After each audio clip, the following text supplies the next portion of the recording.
Welcome back to the Lanterne Rouge Cycling Podcast with Benji Naesen here on our Sunday night. This is our Amstel Gold Men and Women's recap. If you're watching on YouTube, this is just the men's, but you can go and check out the women's YouTube recap as well. We've also got some news roundup at the end on just the podcast players. That will appear on YouTube on our Clips channels, talking about Israel Startup Nation's lead out, CAV 1, 2, 3, maybe some more as well. Before we get into the Amstel Gold men's recap first, I want to shout out our show partner, Lacole, who truly without them, this show wouldn't be possible. We're trying to up the ante.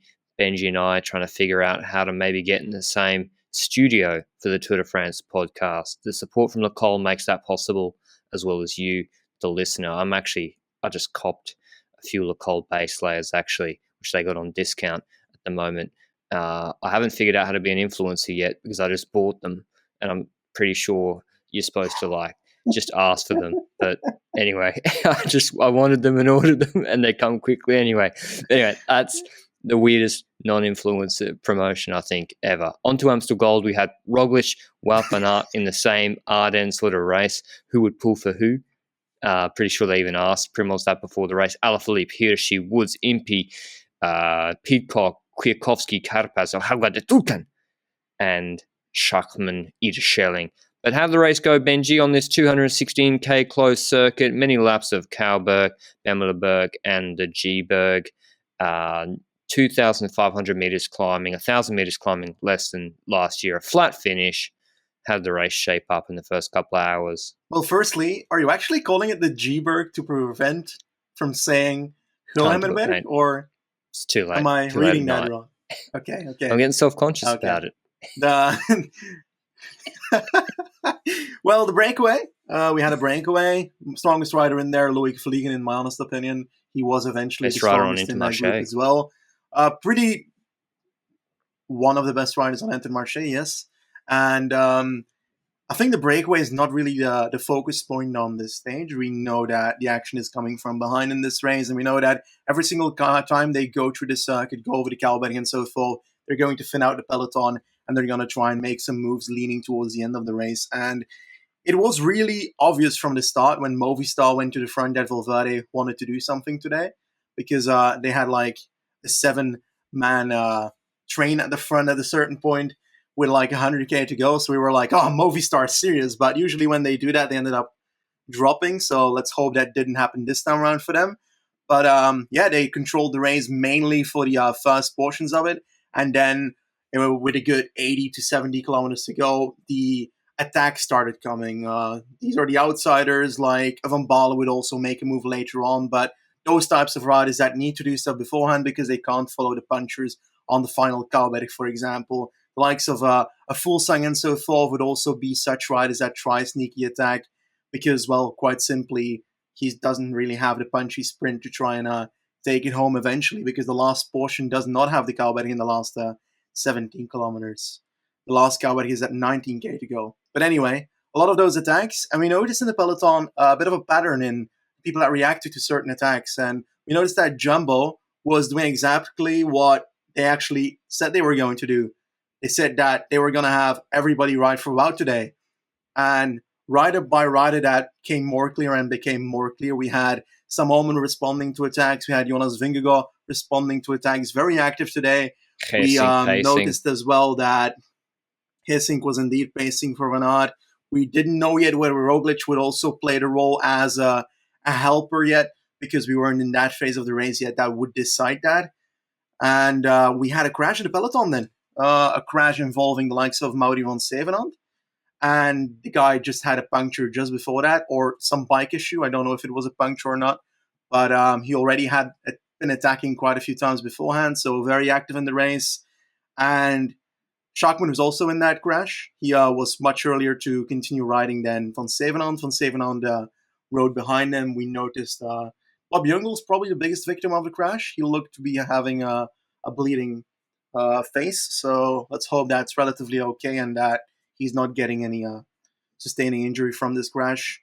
And that was a bit of a chase because Van Zevenand, honestly, the way we saw him for like 25 minutes pacing a peloton that is racing towards every single section of the Kouwberg, the Hulhimmerberg, and so forth, well, it's kind of crazy because Schachmann seemed to have gotten back to the group fairly quickly. I don't Very want to like quickly. point at him or anything, but I don't want to point at him or anything. But the NOS motor guy said that he was using an abundance of sticky bottles throughout and checking whether the jury was checking him and so forth along the way. So I guess we won't know if that's true because there's no visual evidence of it yet. But I guess we'll figure it out. But it might become important if he plays a role towards the end of the stage, for example.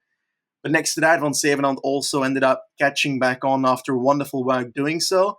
And everybody was like, oh my God, he's so powerful today. The way he came back after such a well, the crash itself, but also the comeback was pretty insane. And he ended up helping Alaphilippe after that as well. So real shout out to him, Yeah, Mario he's Van so good. Zevenand. Honestly, great ride.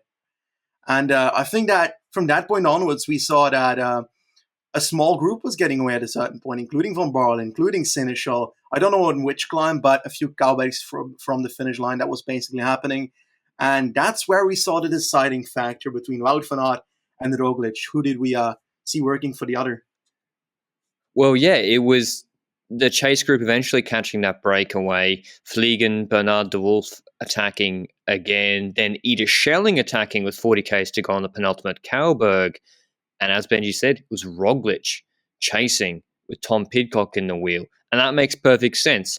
Not working as a domestique per se, but just being that first option, being more aggressive on the earlier climbs.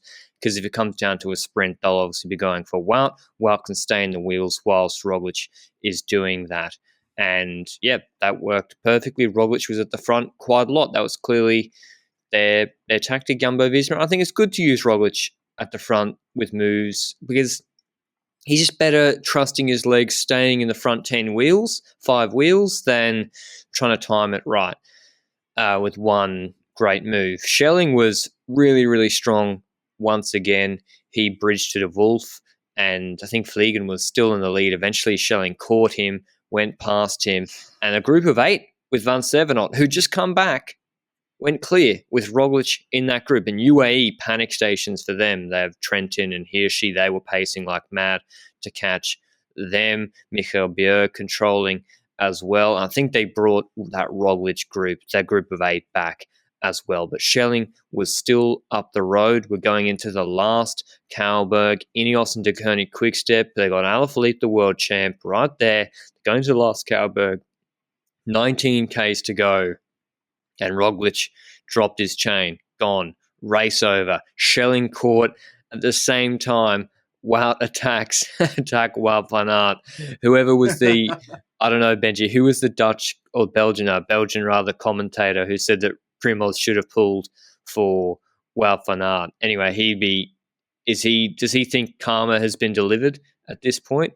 Because that seemed to be, I mean, Roglic just, I said it in message to you, I just don't remember these sort of things happening to Valverde all the time. The last Kouwberg, 19 Ks to go. He's got great legs. Drops his chain. Now, maybe that's because Valverde doesn't drop his chain. But, yeah, terrible luck for Roglic. Wout attacks. Pidcock immediately counters. Looked the strongest on the Kouwberg. And he's bridged to by just Schachmann, Alaphilippe, Matthews. And there might have been a couple of, how could I forget? 2 more Ineos riders, Jaguar, Carapaz, and Kwiatkowski. So we have 3 Ineos riders in this group with Valverde bridging to them. Alaphilippe, he's getting gapped on every rise, every acceleration. And you got Wout on his own in this group, cleverly refusing to work too much. Schachmann was looking to him to work.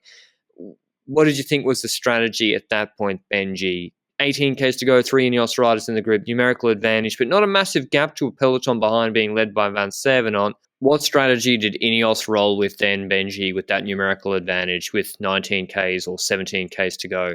Well, it was one that I found a bit, not weird, but one thing I didn't expect. I think when you have a numerical advantage, you want to try and benefit from that, and you want to try and keep that going. But instead, we saw Pidcock attacking at a certain point a bit later, and that forced a three-man group to form, and not necessarily the Kwiatkowski numerical first. advantage they had was gone.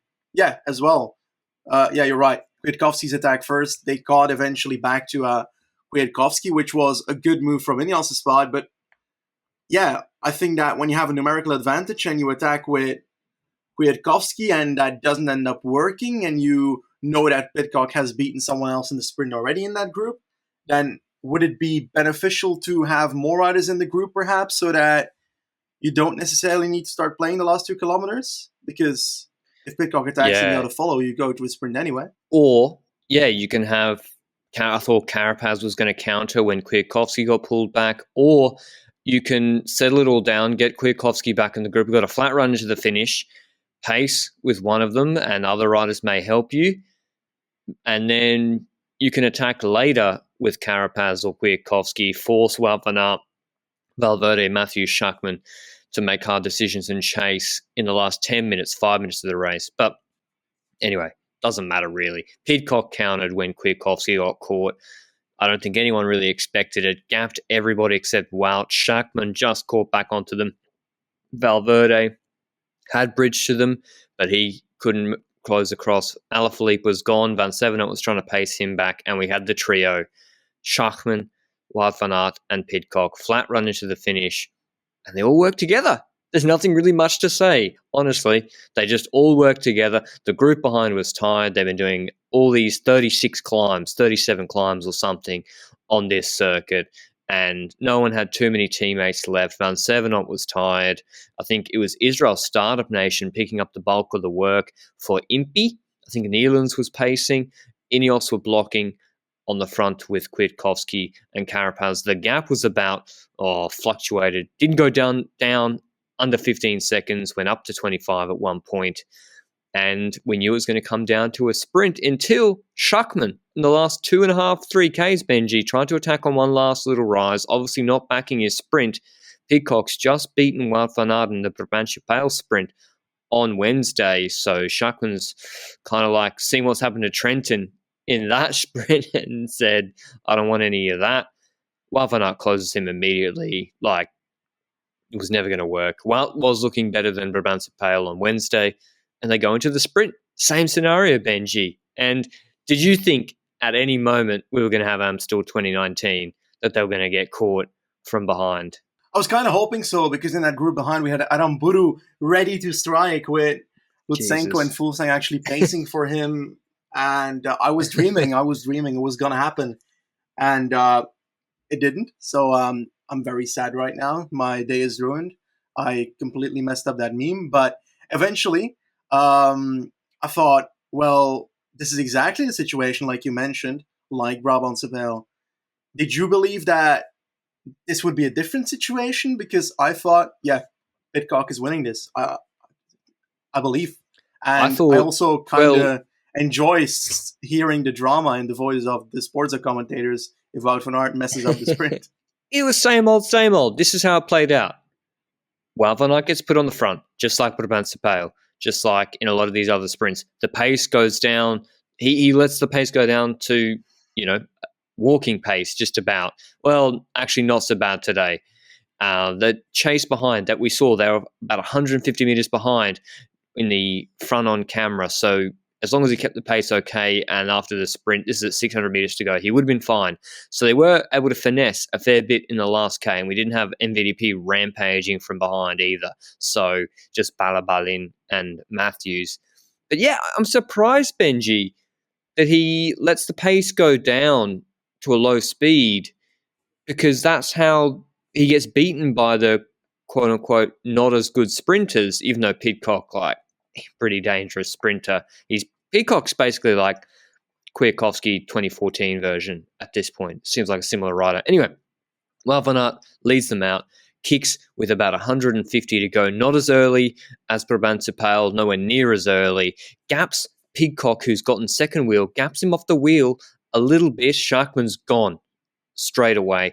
Pidcock's in the draft. He disappears in the front-on shot behind Wout van Aert once again, pops out was about 90 meters, 80 meters to go, a little bit early, and he's coming around Wout van Aert to the right-hand side, coming around and then surges at the end, a better bike throw than Wout van Aert, and we can't tell from the live images who's won. It was Wout van Aert in front until the last 10 meters, and then we got a side-on still from like a random camera, not the photo finish, and then we saw on the Ineos graphic and Wout van Aert being told by his team radio that he'd won. We haven't seen the photo finish, and that's how it stayed for a long time. We didn't see a photo finish. It seemed that Wout van Aert had been called the provisional winner.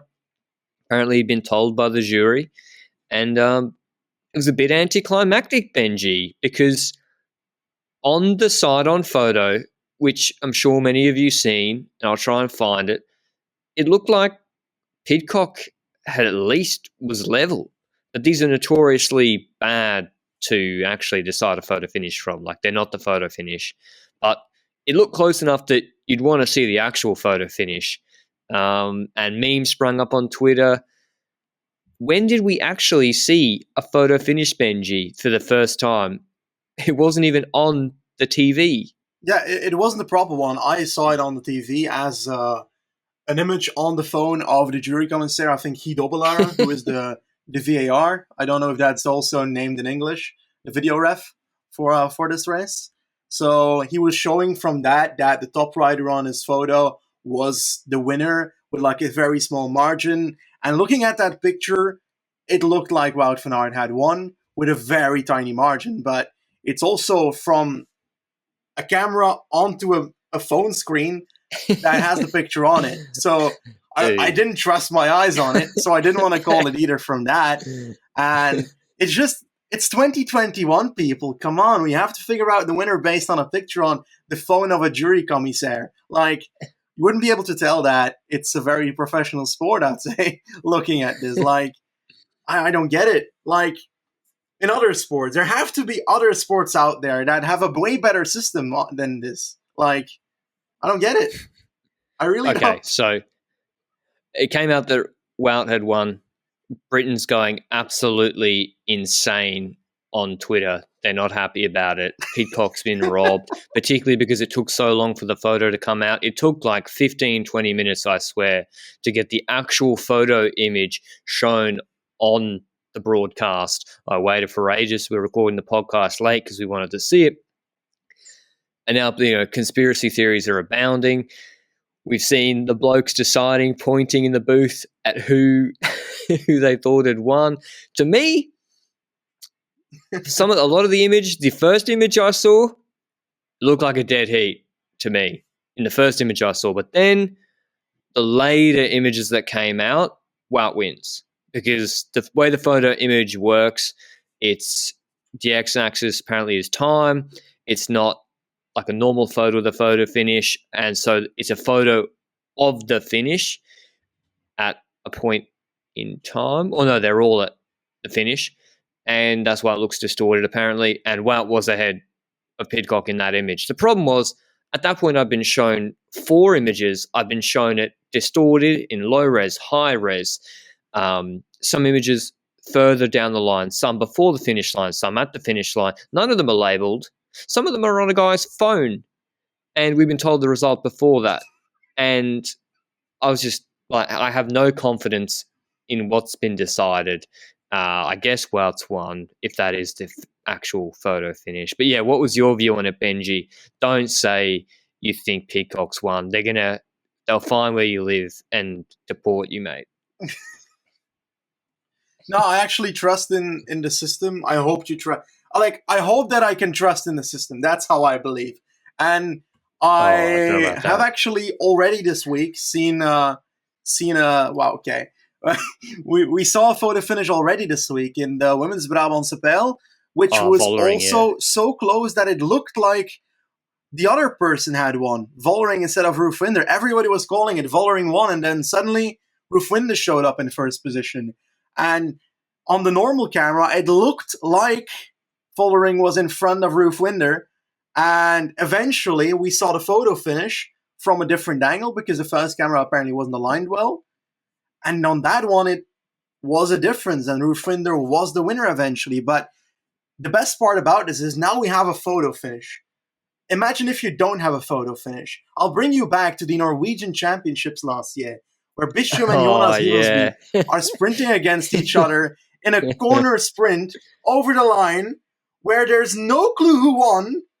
And, well, they call the winner based on a picture where half of Twitter decides it's, X, and half of Twitter decides it's Bistrom, and nobody knew who actually won. But the jury commissaire's feeling was that Bistrom won that day, and that's why he is Norwegian champion. So Hivresby got robbed, in my opinion. But, I don't know, in such situations, is there an ability to call out a draw? Because they didn't have a photo finish Mate, that it day. happens. I'm curious. See, Benji, unlike yourself, I am a complete degenerate, and I bet on a lot of horse racing, and used to take it very, very seriously. And photo finishes are common, regular, happen every day, all the time. If you've seen, I'll put one up on the screen on YouTube. Compare that photo finish that I'm showing you. I think that's a British race. The ones in Australian are fine too. They come up, you see them 2 minutes after the finish. Higher resolution, clearer. You see one photo finish, not four. And yeah, they happen all the time. And often they are different to what you sort of see in real time or on the sideline shot. That's normal. I'm used to that as well. Just because Pidcock looks ahead on the random side angle shot, or just like Brabantse Women's, you can't trust that. But do I trust the technology that it's can go down to a margin of error enough that we can confidently say, well, for Art won? No, I don't think the technology seems to be good enough, just given the resolution and how close they say it was. 4/1000th of a second, one of the closest races ever. In horse racing, they're called dead heats pretty often. It's not like a 1 every 10-year thing. It happens pretty often to have dead heats. There's been dead heats in cycling too. I think like U23 World Champs, Michael Matthews was involved in or something. Ages ago, there was dead heat back then. Pretty common. And do I think they should call Wout as the winner based on the finish line photo they have? Yes, but I don't know. I think it makes a great conspiracy. I think that's why we had to call the title of this podcast "Stop the Count," because there's a lot of people that think Pidcock got robbed and it should have at least been a dead heat. Yeah, but let's be real. I think that everybody's kind of wrong here. I think that the rest is talking about Wout van Aert winning. We have the Brits saying that Pidcock won, but I clearly saw Aramburu pass his last wheel just on the line, and clearly is the winner of this Amstel Gold Race. He's the real winner. Let's make that a hashtag. Aramburu won Amstel. Yeah, I mean, okay, that's enough of the photo finish. Everyone can leave their comments down below what they think. I think the problem is, Benji, if it comes out 2 minutes after the finish, like in horse racing, it's close, comes out, 2 minutes, one image, here's Wout ahead, bang, Wout wins. We don't have this discussion. It's the time delay. It's the different things. It's your man with I've already said, with the iPhone at an angle being like, look, Wout won. What is this? Kids under 5 soccer? This Amstel Gold Race. Man. Anyway, you think Pidcock made any mistakes, Benji? I think, listen, to get that close against Wout van Aert in a sprint, it's hard to say a guy made any mistakes. Maybe. I think the difference today is not a mistake. Wout was fresher in the sprint. His initial kick seemed to be a lot stronger than at the end of Brabantse Pijl. And on the flat, when Wout drops his full watt bomb, Pidcock is going to get gapped. He's not going to be able to do the same absolute power over 3-4 seconds. And that's why there's nothing he could seemingly do unless he anticipates it to beat Wout van Aert in the sprint. Kwiatkowski used to tail off, and Harelbeke, he'd go behind and then attack Sagan early. I think Pidcock did the right thing, having Wout lead him out. Any other tactical things, Benji? I mean, Jumbo-Visma winning with Primoz having that mechanical, they got to still be pretty happy. Van Sevenot crashed. Oh, yeah, as well. Anything else tactically interesting from this race? Tactically is difficult to talk about, but I think the only thing that I have left to discuss is that we're leaning towards the Flèche Wallonne, and Alaphilippe's not looking good. Yes. I believe Valverde is going to win on Flèche Wallonne. Excuse me. Balabalin. I'd love to see I it. believe that Valverde is going to win. He looked good, man. He Alejandro, looked good yeah. today. Yeah, that he really bridge did. to the Pidcock group was mad. I don't know. I think I'd like to see, is Pidcock doing Flesh? I don't know. Cosnefroy will be at Flesh, so I don't see how anyone beats the GOAT at Cosnefroy. I'll have highlights of Flesh as well. Obviously got highlights of the men's and women's highlights tomorrow as well on the main channel. But yeah, that was Amstel Gold, men's recap. The course, Benji, quick 30 seconds. Nah, no good. I think that the course really worked well in the women's race. And I think it also worked relatively well in the men's race. But I think that it could have all just come together if they waited a tiny bit longer to, if they stopped pacing a tiny bit earlier in the first three-man group. And I think that it could have been more epic if it was closer between them and the chasing group. But outside of that, I think that throughout the history of Amstel, I've always had the feeling that the run-in for Amstel is not the most entertaining. And then suddenly we had 2019 where it opened up early with attacks of Alaphilippe and Fuglsang early on. And Van der Poel also attacking before that. And eventually that all coming together in the end. So I think 2019 was an exception to the rule. I'm exceeding the 30-second rule as well, but I don't care. I actually didn't mind it for once. The Amstel Gold Race circuit. It's easier for beginner viewers, for mainstream viewers that watch for the first time or the first few times to know which climbs are the next ones. And if they know it's a circuit, then they're knowing, yeah, we have one Cowback left, we have one of that left. Yeah, I think that it's got a less steep learning curve for new viewers. Yep, I think the race got lucky, sort of that Pidcock was so aggressive on that last Cowberg, following the Wout van Aert move. And if it hadn't been for him really putting the foot down, it could have been a pretty large group in the last 15 Ks going into the finish. And maybe there would have been flying attacks. Late flyers could have been more exciting, but I have a feeling it would have been just a large group coming together. But yep, that was our men's Amstel Gold recap. We hope you enjoyed it, and now stay tuned for the women's recap.